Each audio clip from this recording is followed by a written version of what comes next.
před zombíkem.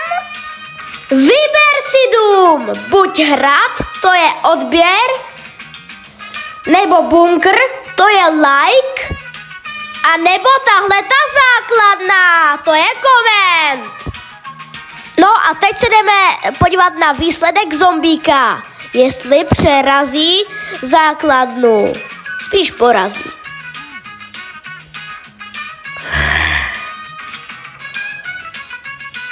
To vypadá dobře, bere zbraň. No, takže asi základna prohrála. Tak jdeme se vrhnout na bunkr.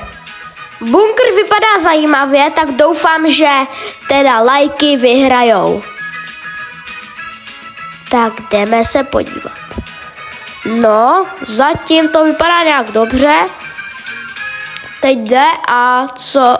Ona přece ty zbraně předminula. Takže se tam dostal.